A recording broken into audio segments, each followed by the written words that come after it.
Hello বন্ধুরা, কেমন আছো তোমরা সবাই? তো আমরা এসেছি আজকে রাসের মেলায়। তো এটা আমাদের মধ্যমগ্রামের অনেক পুরনো মেলা।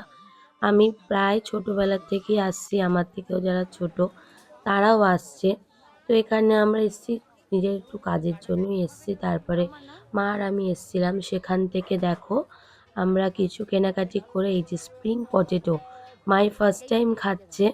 সত্যি কথা, আলুর যে এতটা টেস্ট হয় মানে বলা যায় না। সত্যি খুব ভালো খেতে লাগে। আর মাও এই ফার্স্ট টাইম খাচ্ছে, মায়েরও খেতে খুব ভালো লাগছে। আমি জিজ্ঞাসা করছি, "মা তোমার কেমন লাগছে?" তখন বলছে, "না খুব ভালো লাগছে।" তারপরে আমরা চলে এলাম এখান থেকে গজা নিতে, সাদা গজাগুলো নিয়ে তারপরে আমরা যাব একটু নিজের ওই নুনের ডিব্বা কিনতে, মেন তার জন্যই এসেছি।